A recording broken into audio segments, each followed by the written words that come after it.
welcome back to Fluttering Butterflies. My name is Michelle and I can't keep apologizing for my absence, so I'm not going to do that. This is a little bit late, this video, but last year on the Bookish Brits channel we did this thing in which we talked about our favorite books of the year, but instead of just giving it to you in a list, because I've already written a list on my blog of my top 10 favorite books of the year, we broke it down into different categories and it was so much fun. And what I really liked about it with the categories is it made me think of other types of favorite books that I might not have considered otherwise. So I thought that today I would run you through some of the categories on my list, talk to you a little bit about my favorites of 2015. Sorry this is so late, we're already a month into 2016 and I'm only getting around to doing this, but it's been on my mind, so I thought, why not just bash out a quick video for you guys.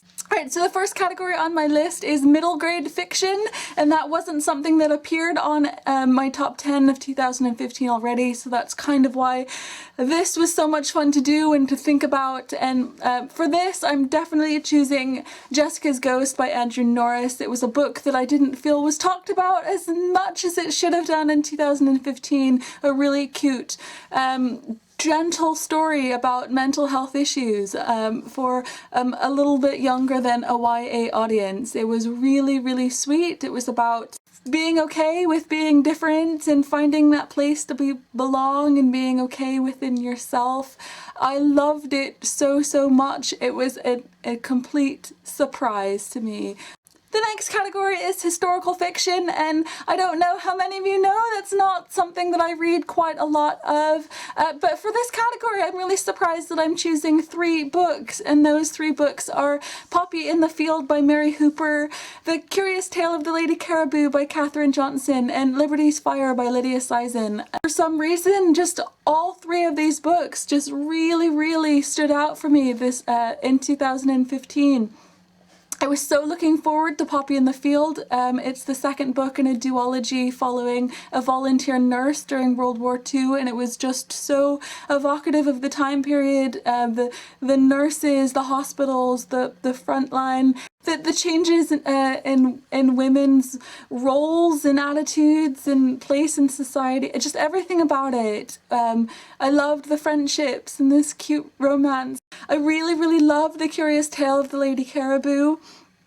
It was the first book that I'd read by Katherine Johnson, someone who I follow on Twitter and adore, so I'm so glad that I loved it. I just found it incredibly interesting how this girl enters this kind of wealthy family and manages to convince everyone that she's this exotic princess from foreign lands, and they take her in and care for her and look after her, and she's just able to be this amazing version of herself that she wouldn't normally be able to manage based on her skin color and her lack of wealth. And it was just so interesting, especially because I didn't care for most of the characters at the beginning of the story, and then by the end of it I was won over by them. So that was an amazing story. I also really loved Liberty's Fire by Lydia Seizen. I'm a huge fan of Lydia Seizen anyway,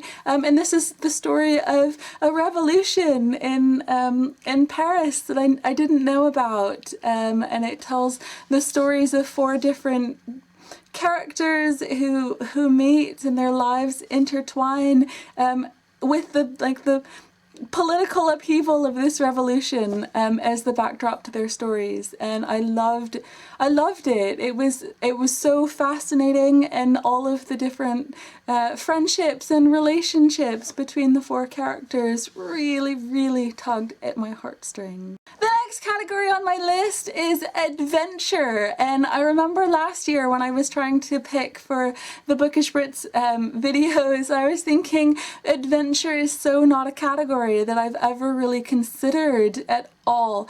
And last year it was really difficult for me to choose. This year, when considering books for 2015, one book just jumped out at me out of all the others, and that is The Wolf Wilder by Katherine Rundell. It's a middle grade book, again, but I didn't I didn't want to choose the same books for multiple categories this year.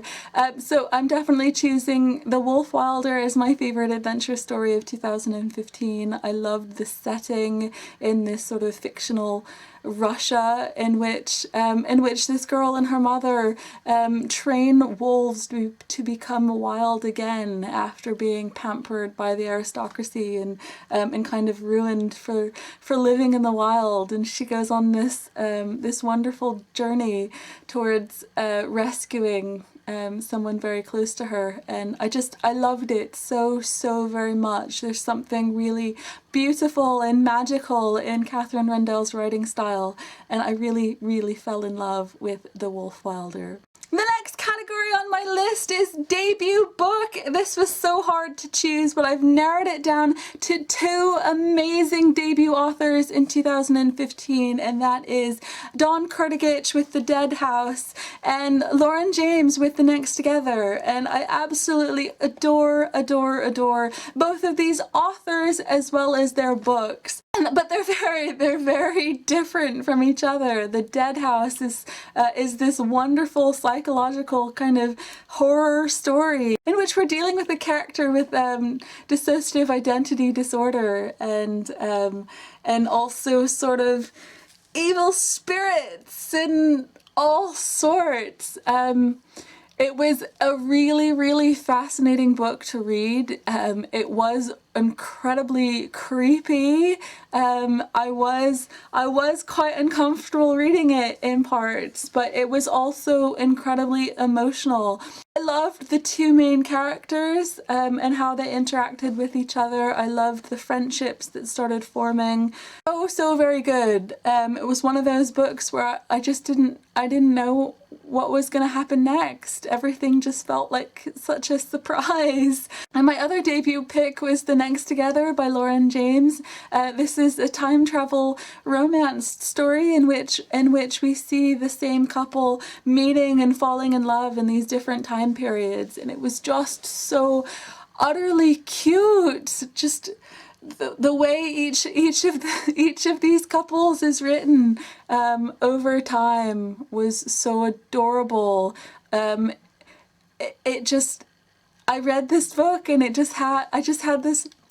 read this book and I just had this huge smile on my face throughout the whole thing. It was so sweet and romantic and funny. On to the next category. This category is for my favorite book by a British author, and you know me guys, I love my UKYA, so this was really difficult for me to narrow down our options, but I've chosen 3 books.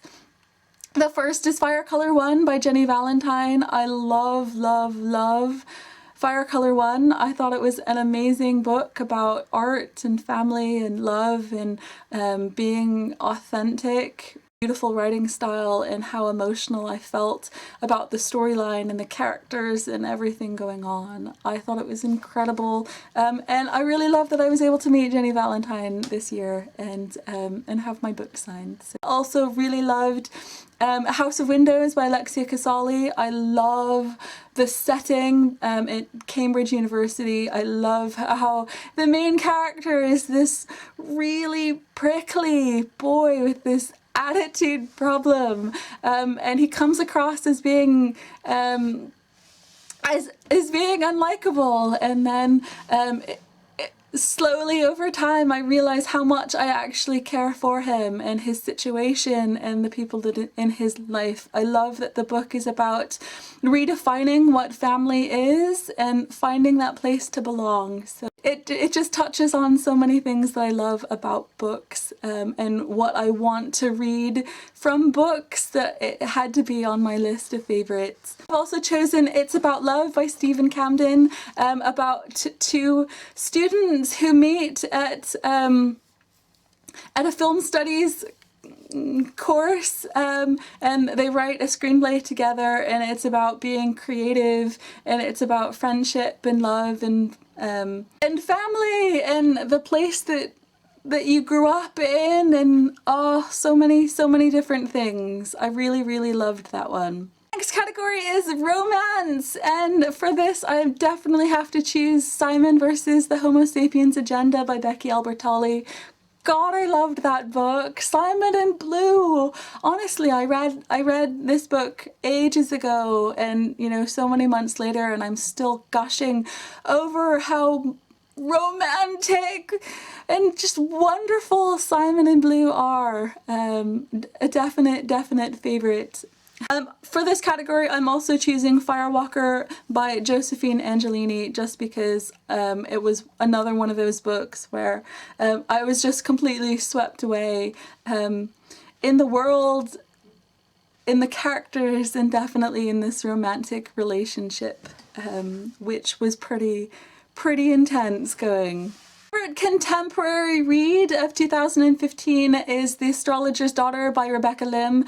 This was a book that I did write about on my top 10 of 2015 blog post already, but I just loved it so much. There was the whole storyline involving astrology was really interesting. I loved the setting. I loved how race plays a part in the storyline. I loved how there is an element of romance to the book, but it sort of starts off as kind of on the wrong foot between her and this boy. Yeah, it just felt like this the main character went through a really big journey. The book. Again, it's one of those books that completely surprised me. My favourite fantasy of 2015 was sort of a tie between A Court of Thorns and Roses by Sarah J Maas and The Stars Never Rise by Rachel Vincent, and both books were so fast-paced and exciting and addictive that it was hard for me to choose between the two of them. My favourite read of 2015 that was published in a different year was both Looking for JJ by Anne Cassidy and also Finding Jennifer Jones, and both stories are both stories sort of center around this main character who committed a crime as a child. And it was so interesting exploring some of the issues surrounding this character, from the media representation to what it means for her future, what she deserves. My favorite event that happened in 2015 was Yalk, of course, but I also really loved YA Shot, and I'm so glad that both are coming back again this year. My favorite film adaptation of 2015 is a hard one to choose, but it was probably Paper Towns. I really loved the friendship between the three boys, especially. Also Road Trips. The books that I'm most anticipating in 2016 include The Winner's Kiss by Marie Rutkowski. So love the Winner's trilogy. Also Crush by Eve Ainsworth. I'm really excited about that book.